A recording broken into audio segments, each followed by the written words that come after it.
ಅಂದಾಗೆ ನಿನ್ನ ಹೆಸರೇನು? ನನ್ನ ಹೆಸರು MP ಶಂಕರ್ ಶೆಟ್ಟಿ. ಯಾಕೆ? MP Shankar Shetty. Wow, beautiful name. ಆದರೇನು ಮಾಡೋದು? ಹಣೆ ಬರ ಚೆನ್ನಾಗಿಲ್ಲ.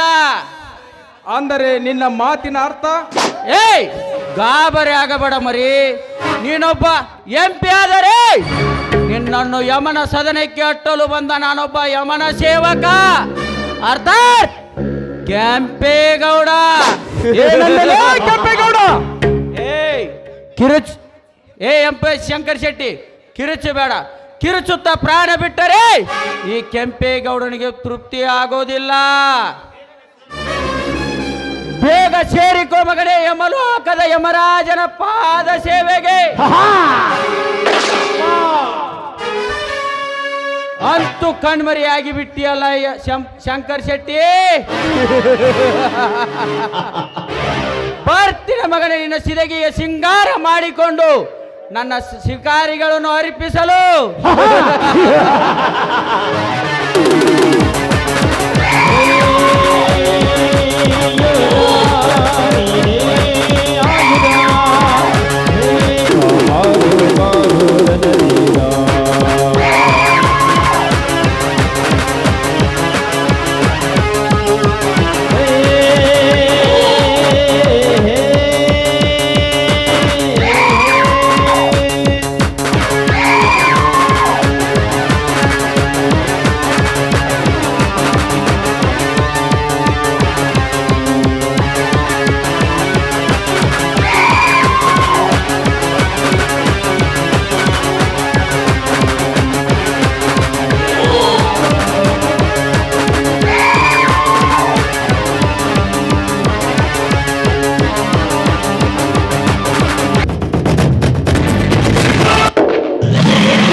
ಗಂಡಾಂತರ ಬಂದಾಗ ಪ್ರತಿಯೊಬ್ಬರನ್ನು ಗುಂಡಿಟ್ಟ ಕೊಲ್ಲುವ ಗುಂಡಾಗಿರಿ ಗೌಡನನು.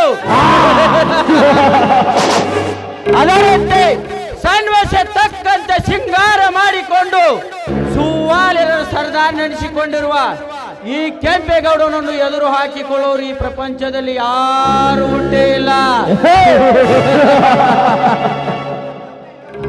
ಇನ್ನು ಮುಂದೆ ಹುಟ್ಟೋದು ಇಲ್ಲ.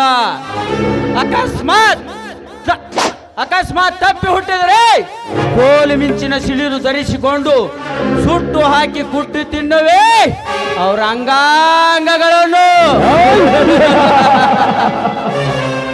ಈ ಕೆಂಪೇಗೌಡ ಅರಳಿದರೆ ಪುಷ್ಪ, ಕೆರಳಿದರೆ ಭಸ್ಮ.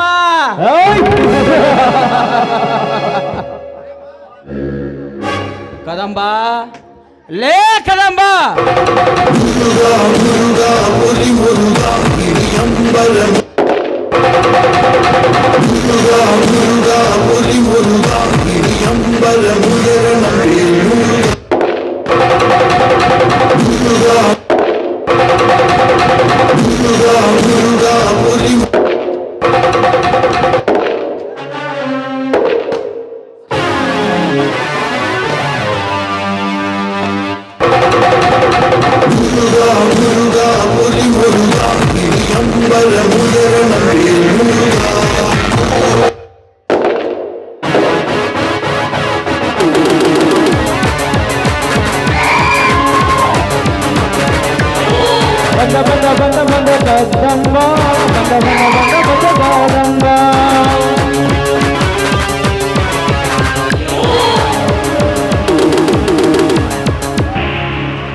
ಕದಂಬ, ಈ ಊರಲ್ಲಿ ಪುಂಡರು ನಾವೇ, ಪ್ರಚಂಡರು ನಾವೇ.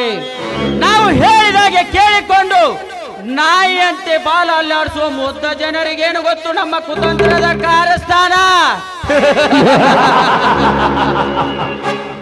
ಈ ಕೆಂಪೇಗೌಡ ಹಾದು ಹೋಗುವ ದಾರಿಗೆ ಹೂವಿನ ಹಾಸಿಗೆಯನ್ನು ಹಾಸಿ ಕಾಲು ತೊಳೆದು ಕೈ ಮುಗಿಯೋರು ಈ ಊರಿನ ಮೂರ್ಖ ಜನ.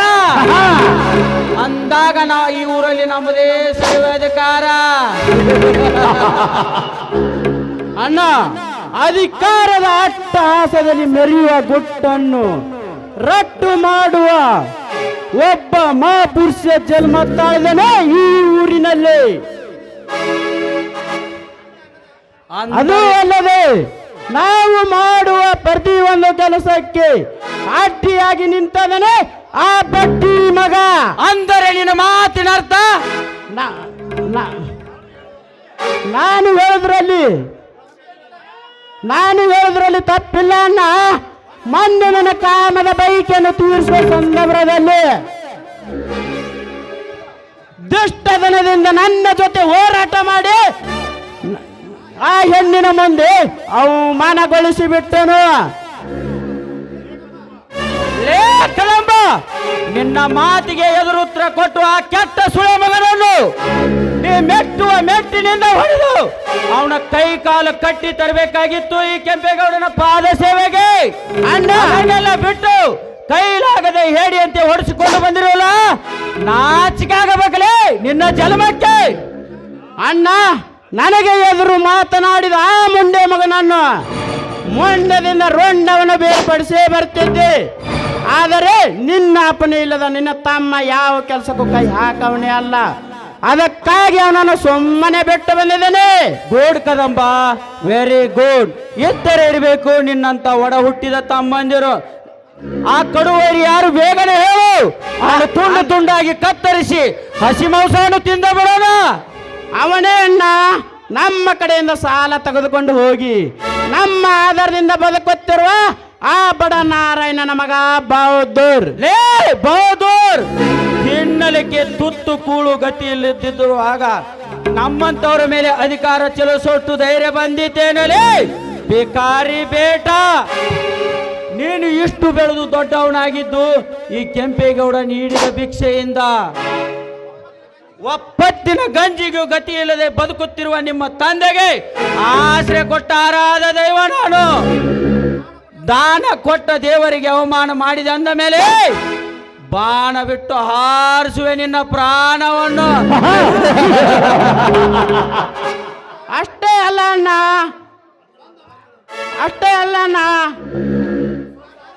ಆ ನಾರಾಯಣನ ಸ್ವಂತ ಮಕ್ಕಳು ನಮ್ಮನ್ನ ಕಂಡ ತಲೆಬಾಗಿ ನಡೆಯುವಾಗ ಕೇವಲ ಅವನು ಸಾಕು ಮಗನ ಆಗಿ ಅವ್ರು ಹಾಕಿದ ಎಂಜಲು ತಿಂದು ಅವನಿಗೆ ಎಷ್ಟು ಕೊಬ್ಬು ಇರಬೇಕಾದರೂ ಇನ್ನು ನೀನು ಸಾಕಿ ಬೇಸಂತ ನಿನ್ನ ತಮ್ಮನಿಗೆ ಎಷ್ಟು ಕೊಬ್ಬು ಇರಬೇಕು.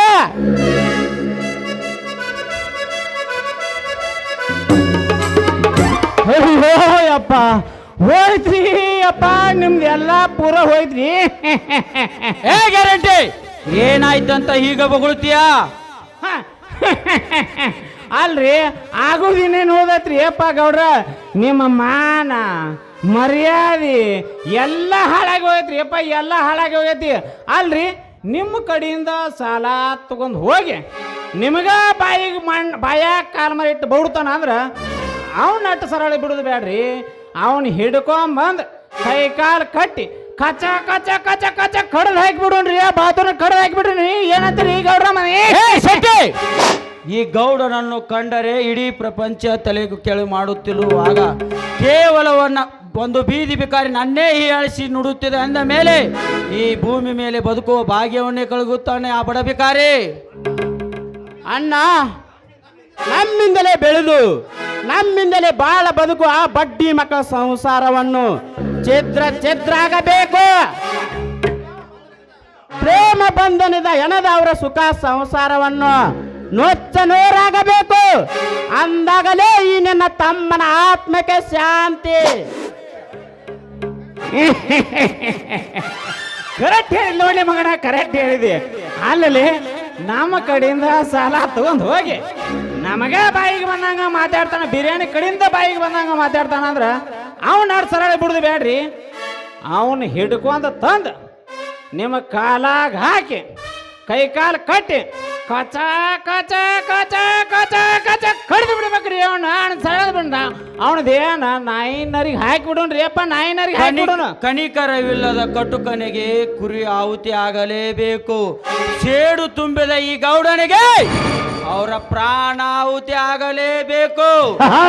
ಅಂದದ ಅರಮನೆಯಲ್ಲಿ ಚಂದಾಗಿ ಬೆಳೆದಿರುವ ಆ ಬಹದ್ದೂರನ ತಂಗಿ ನನ್ನ ತಮ್ಮದ ಪಟ್ಟಣದ ರತಿ ಆಗಲೇಬೇಕು.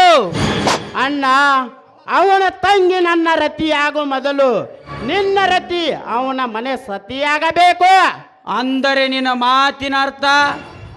ಹೌದು ಅಣ್ಣ, ನಿನ್ನ ಹೆಂಡತಿಯಾದ ಪದ್ಮಿನಿಂದಲೇ ಅವರ ಮನೆ ತನಕ ಬೆಂಕಿ ಹಚ್ಚಲು ಸಾಧ್ಯ.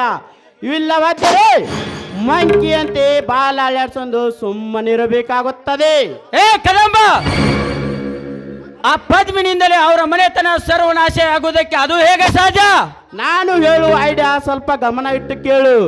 ನಾರಾಯಣನ ಸ್ವಂತ ಮಗ ಜೀವನವನ್ನು ಹೇಗಾದ್ರೂ ಮಾಡಿ ನಮ್ಮಂತೆ ಮಾಡಿಕೊಂಡು ನಿನ್ನ ಹೆಂಡತಿಯಾದ ಪದ್ಮಿನನ್ನು ನಮ್ಮ ತಂಗಿ ಅಂತ ನಟಿಸಿ ಜೀವನನಿಗೆ ಕೊಟ್ಟು ಮದುವೆ ಮಾಡೋಣ. ಆಮೇಲೆ ಮದುವೆ ಮಾಡಿಕೊಟ್ಟ ನಂತರ ಸತಿಯಾಗಿ ಪದ್ಮಿನನ್ನು ಅವರ ಮನೆಗೆ ಕಳಿಸಿಕೊಡೋಣ. ಅದೇ ಪದ್ಮಿನಿಂದಲೇ ಹೊತ್ತುಕೊಂಡು ಉರಿಬೇಕು ನಮ್ಮ ಸೇಡಿನ ಜಾಲಿಯನ್ನು. ಶಬಾಷ್ ಕದಂಬ, ಶಬಾಷ್. ನೀನು ಹೇಳುತ್ತಿರುವ ಐಡಿಯಾ ತುಂಬಾ ಚೆನ್ನಾಗಿದೆ. ಆದರೆ ಪದ್ಮಿನಿ ಒಪ್ಪಬೇಕಲ್ಲ ಈ ಮಾತಿಗೆ? ಅಣ್ಣ, ಒಪ್ಸುದು ಬಿಡುದು ನಿನ್ನ ಕೆಲಸ. ಹೇಗಾದ್ರೂ ಮಾಡಿ ನಿನ್ನ ಸಂಗಾತಿಯನ್ನು ಮನವೊಲಿಸಿ ಅವನ ಸಂಗಾತಿಯನ್ನಾಗಿ ಮಾಡುದು ನಿನ್ನ ಕರ್ತವ್ಯ.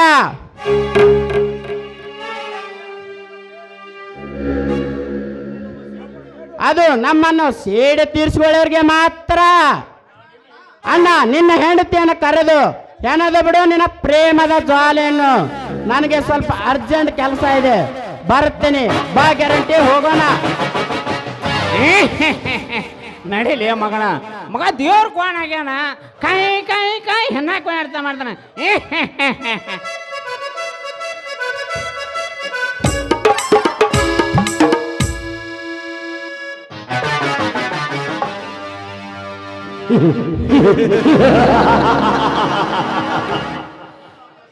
ನೀಲಿ ಆಕಾಶದಲ್ಲಿ ಚಂದ್ರನ ಶೋಭಿಸಿರುತ್ತಂತೆ ಸುತ್ತು 24 ಹಳ್ಳಿಯಲ್ಲಿ ಶೋಭಿಸುತ್ತಿರುವನು ಈ ಕೆಂಪೇಗೌಡ. ಲೇ ಬಹದ್ದೂರ, ಅಂತ ನನಗೆ ಎದುರು ಮಾತನಾಡುವಷ್ಟು ಧೈರ್ಯ ಬಂದಿದ್ದೇನಲೇ ಬಂಡ ಬಡ್ಡಿಯ ಮಗನೇ. ಮಿಸ್ಟರ್ ಬಹದ್ದೂರ್, ನಿಮ್ಮ ಮನೆಗೆ ಬೆಂಕಿ ಹಚ್ಚಲು ಪ್ಲಾನ್ ಹೇಳಿಕೊಟ್ಟವನು ಬೇರೆ ಯಾರೂ ಅಲ್ಲ, ನಿಮ್ಮ ತಮ್ಮ ಆದ ಆನಂದ್. ನೀವು ಚಿಕ್ಕವರಿದ್ದಾಗ ಮಧ್ಯರಾತ್ರಿಯಲ್ಲಿ ಹೊತ್ತು ತಂದು ಜೋಪಾನ ಮಾಡಿರುವೆ ನಿಮ್ಮ ಶರೀರ ಸಂಸಾರ ಮಾಡಬೇಕೆಂದು. ಈ ಗೌಡ ಒಲಿದರೆ ಒಡಲು, ಮುಣಿದರೆ ಕಣ್ಣೀರಿನ ಕಡಲು. ಪದ್ಮಿನಿ, ಪದ್ಮಿನಿ, ಕುಡಿಲಿಕ್ಕೆ ಸ್ವಲ್ಪ ಕಾಫಿ ತೆಗೆದುಕೊಂಡು ಬಾ.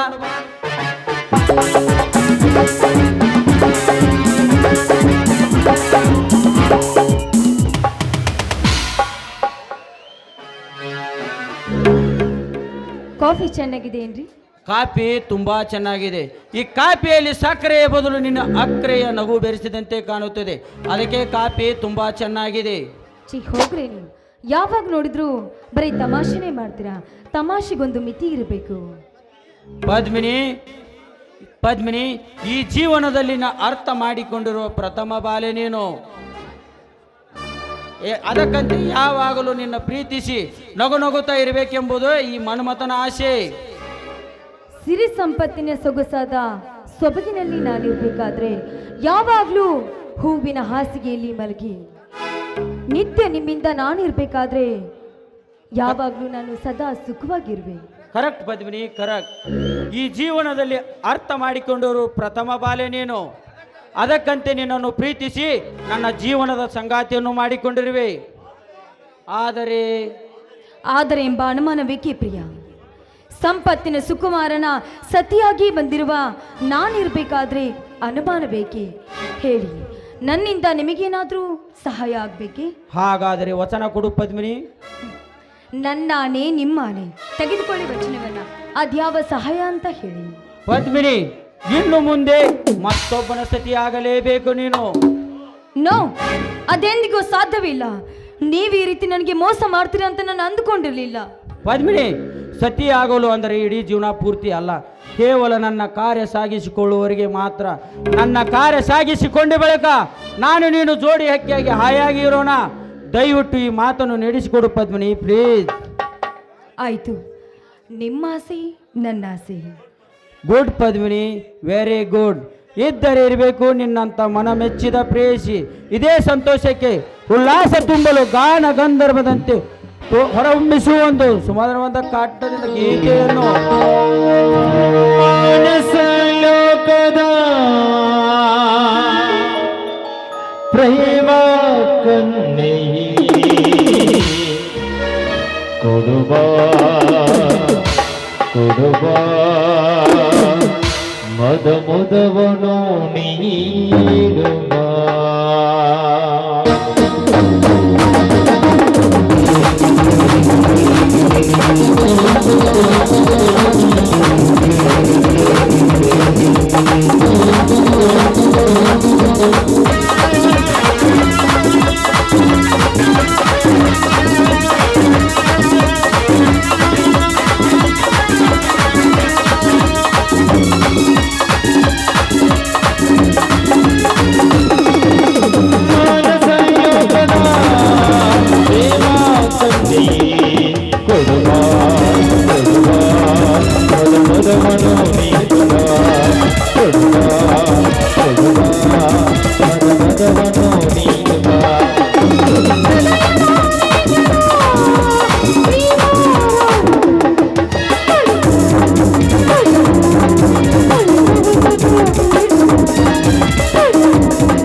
ನನ್ನ ವೈಯಾರದ ರಂಬೆ, ಕರ್ಪೂರದ ಗೊಂಬೆ,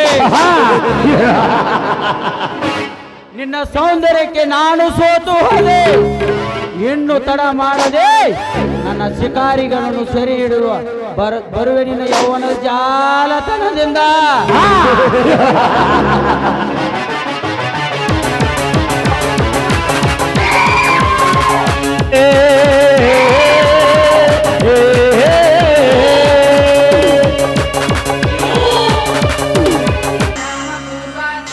प्रवर्तते उत्तिष्ठ नरशार्दूल कर्तव्यं दैवमान्तिकम् उत्तिष्ठोत्तिष्ठ गोविन्द उत्तिष्ठ गरुडध्वज उत्तिष्ठ कमलाकान्त त्रैलोक्यं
ತಾಯಿ ಕರುಣಾಮಯಳೇ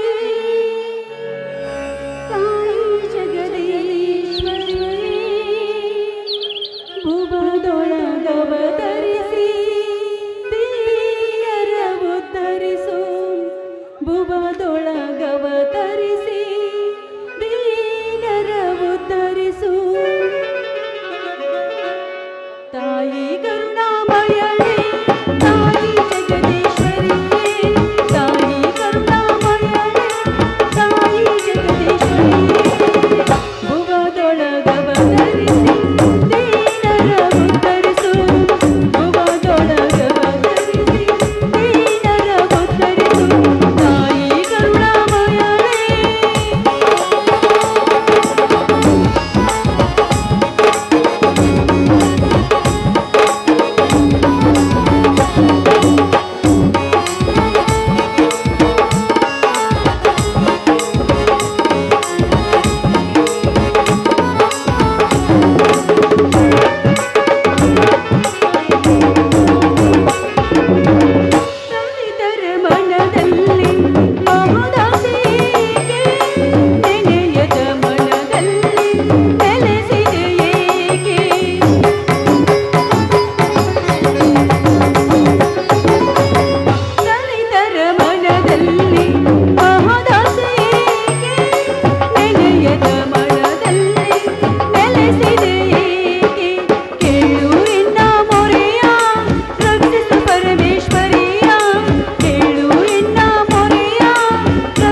ಅಮ್ಮ, ವಿಶ್ವಮಾತೆ ಭುವನೇಶ್ವರಿ ಸುಖದ ಸಿರಿ ಸಂಪತ್ತಿನಲ್ಲಿ ಶುಭೋದಯವನ್ನು ನೀಡಿ ಬಡವರು ಬಯಸಿದ ಭಾಗ್ಯಗಳನ್ನು ನೀಡುವ ಭಾಗ್ಯ ಲಕ್ಷ್ಮಿಯಾಗಿ ದಲಿತರ ಬಾಳಿಗೆ ದಾರಿ ದೀಪವನ್ನು ನೀಡುವ ಧನಲಕ್ಷ್ಮಿಯಮ್ಮ ನೀಡು ತಾಯಿ.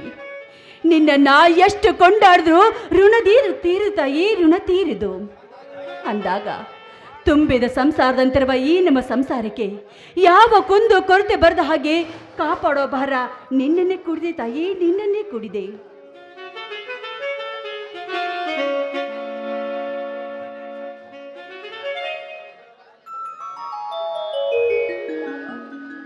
ಯಾರವರು?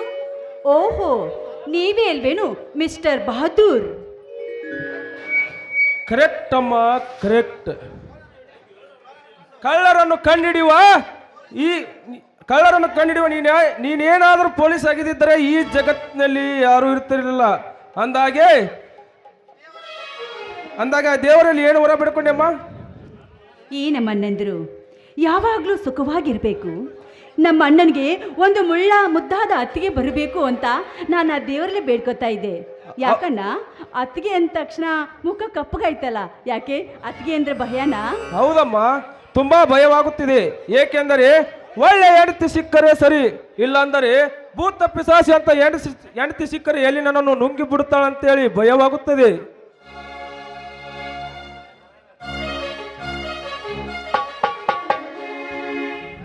ಸಾಕಪ್ಪ ಸಾಕು.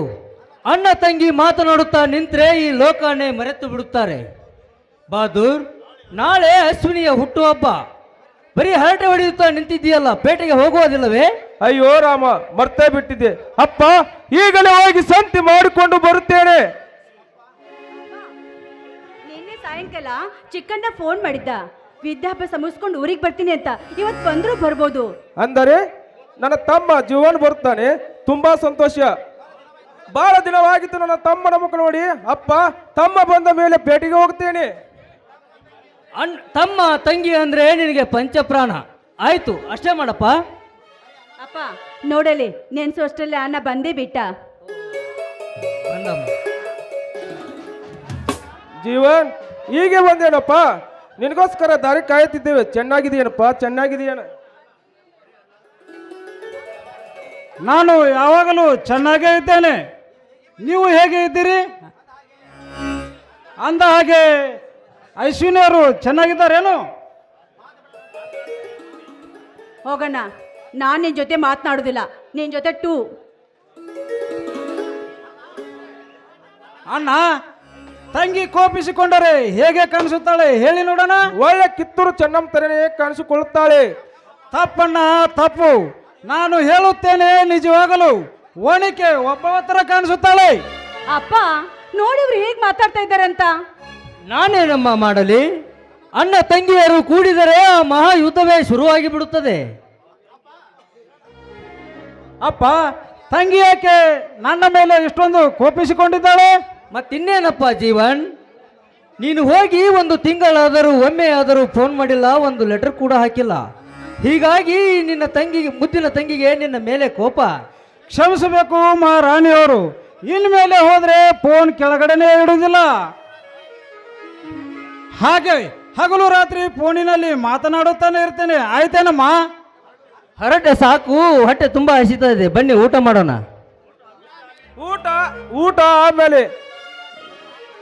ಊಟ ಆಮೇಲೆ ಅಶ್ವಿನಿ ಒಂದು ಹಾಡನ್ನು ಆಡಲೇಬೇಕು. ಏನಂತೆ ಜೀವನ್? ಕರೆಕ್ಟ್ ಅಣ್ಣ, ನೀನು ಹೇಳಿದಾಗೆ ಅಶ್ವಿನಿ ಈಗ ಹಾಡನ್ನು ಹಾಡಲೇಬೇಕಣ್ಣ. ನನಗೆ ಹಾಡೋಕೆ ಬರೋದಿಲ್ಲ. ಹಾಗಾದರೆ ಊಟ ಮಾಡೋಕೆ ಬರುವುದಿಲ್ಲಮ್ಮ. ಬರುವುದಿಲ್ಲ. ಏನ್ ಹಠವಾದಿಗಳಪ್ಪ ನೀವು. ನಾನೊಬ್ಳೆ ಹಾಡಿದ್ರೆ ಏನ್ ಚೆನ್ನಾಗಿರುತ್ತೆ. ಎಲ್ಲರೂ ಸೇರಿ ಹಾಡೋಣ ಬನ್ನಿ.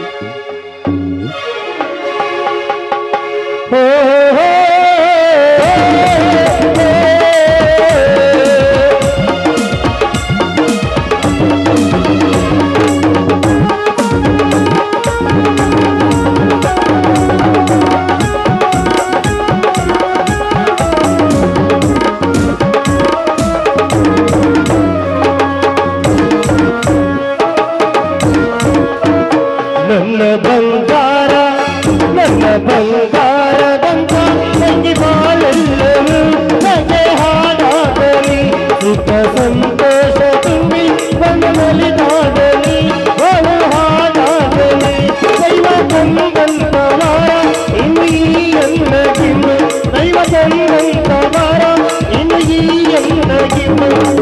ಬಂಗಾರ ನನ್ನ ಬಂಗಾರದಂತ ತಂಗಿ ಬಾಳೆಲ್ಲವೂ ಹೇಗೆ ಹಾಳಾಗದೆ.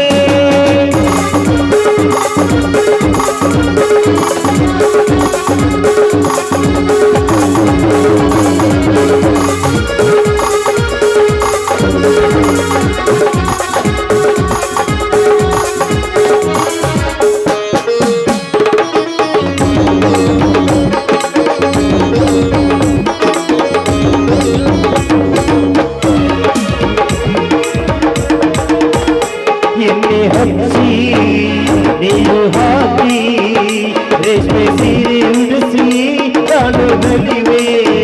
ಕುಂಕುಮ ಹಚ್ಚಿ ಅಕ್ಷತೆ ಹಾಕಿ ಹೂವ ಮುಡಿಸಿ ನಿನಗೆ ನಾನು ನಲಿವೆ. ತಂಗಿ ನಿನ್ನ ಶ್ರೀಗಂಧದ ಮಂಚಕ್ಕೆ ಮಲಗಿಸುವೆ. ಗೋಕುಳಾಡಿ ಪಂಕದ ಕುಳಿತು ಗಾಳಿ ಬೀಸುವೆ. ನನ್ನ ಬಂಗಾರ ನನ್ನ ಬಂಗಾರ ಬಂದ ತಂಗಿ ಬಾಳೆಲ್ಲವೂ ಹೇಗೆ ಹಾಳಾಗದೆ.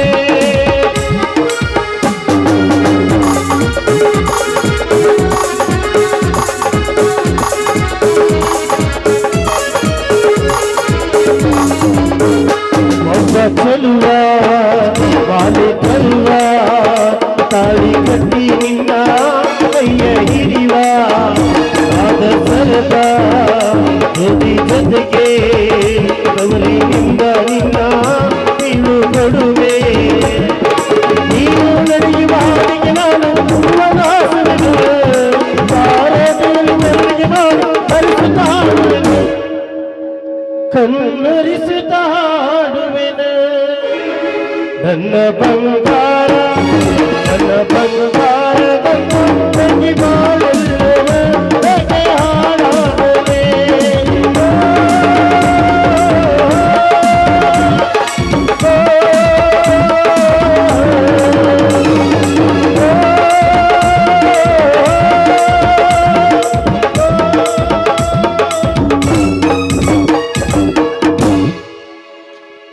ಬನ್ನಿ ಅಣ್ಣ, ಊಟ ಮಾಡೋಣ ಬನ್ನಿ.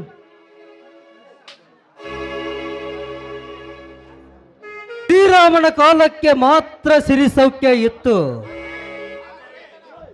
ಆದರೆ ಈ ನನ್ನ ಮನೆತನ ಹಾಗಲ್ಲ, ಯಾವತ್ತೂ ಸಿರಿ ಸೌಖ್ಯದಿಂದ ಮುನ್ನಡೆಯುತ್ತಿದೆ. ಹೀಗೆ ಸದಾಕಾಲ ಇರಲೆಂದು ಆ ತಾಯಿ ದುರ್ಗಾ ಮಾತೆಯಲ್ಲಿ ಅಡಿಯಿಟ್ಟು ಬೇಡಿಕೊಳ್ಳುತ್ತೇನೆ. ಏಕೆಂದರೆ ನನ್ನ ಸಾಕು ಮಗನಾದ ಬಹದ್ದೂರನಿಗೆ ಯಾವ ಸಂಕಟವನ್ನು ಕೊಡದೆ ಎಲ್ಲರೂ ಒಟ್ಟಾಗಿ ನಗು ನಗುತ್ತಾ ಬಾಳುವುದನ್ನು ಕಂಡು ನನ್ನ ಮನದಲ್ಲಿ ಕಣ್ಣಲ್ಲಿ ಆನಂದದ ಬಾಷ್ಪಗಳು ಮೂಡಿ ಬರಹತ್ತಿವೆ. ಅಯ್ಯೋ, ಊಟಕ್ಕೆ ಮರ್ತೇ ಬಿಟ್ಟಿದ್ದೆ, ಮಕ್ಕಳು ಕಾಯ್ತಿರ್ತಾರೆ.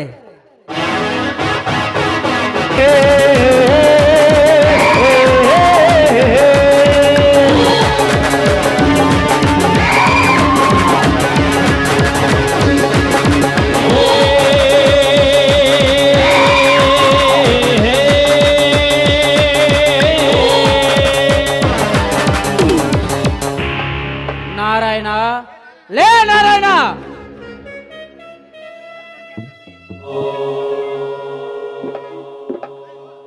ಅಯ್ಯೋ, ಯಾವಾಗ ಬಂದ್ರಿ ಗೌಡ್ರೆ? ಬನ್ನಿ ಊಟ ಮಾಡೋಣ. ದರಿದ್ರ ಊಟಕ್ಕೆ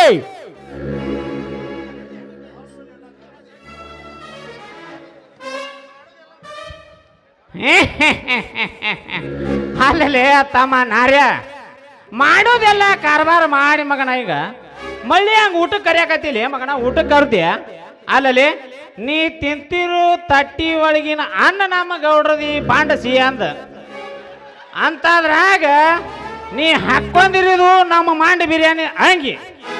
ಅಲ್ಲಿ ಇಷ್ಟೆಲ್ಲ ಆದ್ಮ್ಯಾಗ ನಮ್ಮ ಊರಾಗ ನಮ್ಮ ಗೌಡ್ರು ಎದುರು ಹಾಕಕ್ಕಂದ ಈ ಭೂಮಿ ಮ್ಯಾಗ ಇರಾಕತ್ತೇನ್ಲೇ ನಾರ್ಯ, ಇರಾಕತ್ತೇನ್ಲೇ ಹೇಳಿ ಮತ್ತೆ. ಪಾಪ ಬಡವಲೆಂದು ಪಾಪ ಬಡವ ಬದುಕಲೆಂದು ಆಶ್ರಯ ಕೊಟ್ಟರೆ ನನಗೆ ಎದುರು ಮಾತನಾಡುವಷ್ಟು ಧೈರ್ಯ ಬಂದಿತ್ತೇನಲೇ ಬಂಡ ಬಡ್ಡಿಯ ಮಗನೇ. ಅಯ್ಯೋ, ಏನಾಯ್ತೆಂದು ಸ್ವಲ್ಪ ಬಿಡಿಸಿ ಹೇಳಿ ಗೌಡ್ರೆ. ಗೊತ್ತಿಲ್ಲ ನನಗೆ ಒಂದು ಗೊತ್ತಾಗ್ತಾ ಇಲ್ಲ. ಗೊತ್ತಿಲ್ಲದೆಂದು ಮುದ್ದನಂತೆ ನಟಿಸಿದರೆ ಮೈ ಒಳಗಿನ ಮೂಳೆ ಮುರಿಯಬೇಕಾಗುತ್ತದೆ ಮಗನೇ, ಎಚ್ಚರ.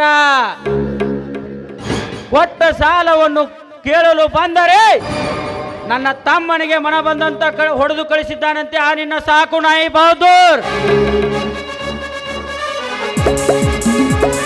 ಬಡ ಬಡ ಬಡ ಬಡ ಬೀಜಭದ್ರ ವೀರಭದ್ರ. ಹೊಡೆಯುತ್ತೇನೆ ಗೌಡ, ಇನ್ನೂ ಹೊಡೆಯುತ್ತೇನೆ. ನಿಮ್ಮಂತ ನೀಚ ಜಾತಿ ಸಮಾಜಘಾತಕರನ್ನು ಹೊಡೆಯುವುದಷ್ಟೇ ಅಲ್ಲದೆ ನಿಮ್ಮ ಮೈ ಮೇಲಿನ ಚರ್ಮ ಸುಲಿದು ನನ್ನ ಚೌಪಡಿ ಒಲಿಸಿಕೊಳ್ಳುತ್ತೇನೆ. ಬಲು ಎತ್ತರ. ಬಾಯಿ ಕತ್ತೆ, ಯಾರಿಗೆ ಹೇಗೆ ಮಾತನಾಡಬೇಕೆಂಬುದು ಸ್ವಲ್ಪ ಪರಿಜ್ಞಾನವಿರಲಿ. ಇವರು ನಮ್ಮೂರಿನ ಧನಿಕರು, ನಮಗೆ ಆಶ್ರಯ ಕೊಟ್ಟ ದೇವರು. ಇವರಿಗೆ ಮನ ಬಂದಂತೆ ಮಾತನಾಡುತ್ತಿರುವೆಯಲ್ಲ, ಸ್ವಲ್ಪ ಆದರೂ ಬುದ್ಧಿ ಇದೆಯಾ ನಿನಗೆ? ಅಪ್ಪ, ನಿನಗೇನು ಗೊತ್ತು ಈ ಅಲ್ಕಾಳನ ಮಕ್ಕಳ ಕುತಂತ್ರದ ಕಾರಸ್ಥಾನ? ಮೊನ್ನೆ ಒಂದು ಬಡ ಹೆಣ್ಣಿನ ಮೇಲೆ ಬಲಾತ್ಕಾರ ಮಾಡುತ್ತಿದ್ದ ಈ ಗೌಡನ ತಮ್ಮ ಕದಂಬ, ಅದು ಅಲ್ಲದೆ ಎಷ್ಟೋ ಬಡ ಜನರ ಮನೆ ಮುರಿದು ತಮ್ಮ ಜೋಳಿಗೆಯನ್ನು ತುಂಬಿಸಿಕೊಳ್ಳುತ್ತಿರುವ ಈ ಕಟಕರನ್ನು ದೇವರೆಂದು ಕರೆಯುತ್ತಿರಲಪ್ಪ. ಇದು ನಿನ್ನ ಹುಚ್ಚುತನಪ್ಪ, ಹುಚ್ಚುತನ. ಲೇ ಬಹದ್ದೂರ, ಮನೆತನಕ್ಕೆ ಬಂದವರಿಗೆ ಮರ್ಯಾದೆಯನ್ನು ಕೊಡುವುದನ್ನು ಬಿಟ್ಟು ಬಾಯಿಗೆ ಬಂದಂತೆ ಮಾತನಾಡಷ್ಟು ಧೈರ್ಯ ಬಂದಿದ್ದೇವಲ್ಲ ಬಡವ.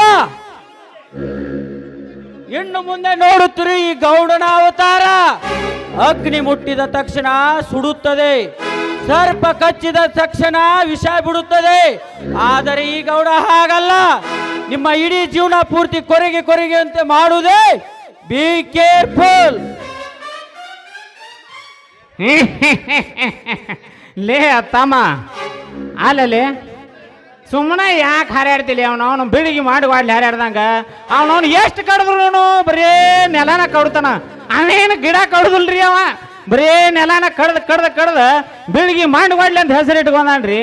ಅಲ್ಲಲ್ಲಿ ಇನ್ನೂ ನಿನ್ನ ಮಕ್ಕದ ಮ್ಯಾಗ ಚಿಗುರು ಮೀಸಿ ಸದ್ಯಕ್ಕೆ ಬಂದಿಲ್ಲ. ಅದೇನೋ ಬೋಳಿಸ್ ತರಗತಿ ಆಗೈತಿಲ್ಲ ಮಗನ. ಅಲ್ಲಲ್ಲಿ ಅದೇನಂತಾರಲ್ಲ, ಮೀಸಿ ಬಂದವ್ರ ದೇಶ ನೋಡ್ಲಿಲ್ಲ, ಅದೇನೋ ಬಂದವ್ರ ಮಲಿ ಬಂದ ನೆಲ ನೋಡ್ಲಿಲ್ಲ ನಂಗಾತಲ್ಲ. ಲೇ ಮಗನ ಬಹದ್ದೂರ,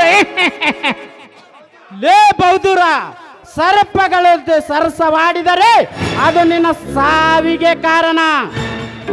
ನಿನ್ನ ಸಾವು ಸಮೀಪಿದ ಮೊದಲು ನಮ್ಮಣ್ಣನಿಗೆ ಶರಣಾದರೆ ಸರಿ, ಇಲ್ಲವಾದರೆ ಈ ಭೂಮಿ ಮೇಲೆ ಬದುಕುವುದು ತುಂಬಾ ಕಷ್ಟವಾಗುತ್ತದೆ ಮಗನ.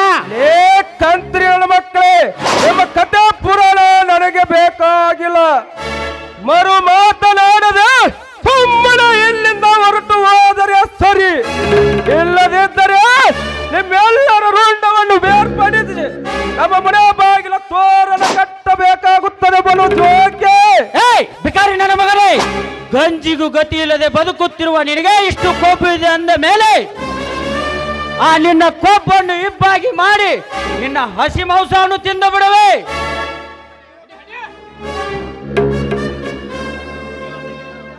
ಜೀವ ಕೊಡುವುದು ಆ ದೇವರ ಕೆಲಸ, ಬಟ್ ಜೀವ ತೆಗೆಯುವುದು ಈ ಕೆಂಪೇಗೌಡನ ಕೆಲಸ.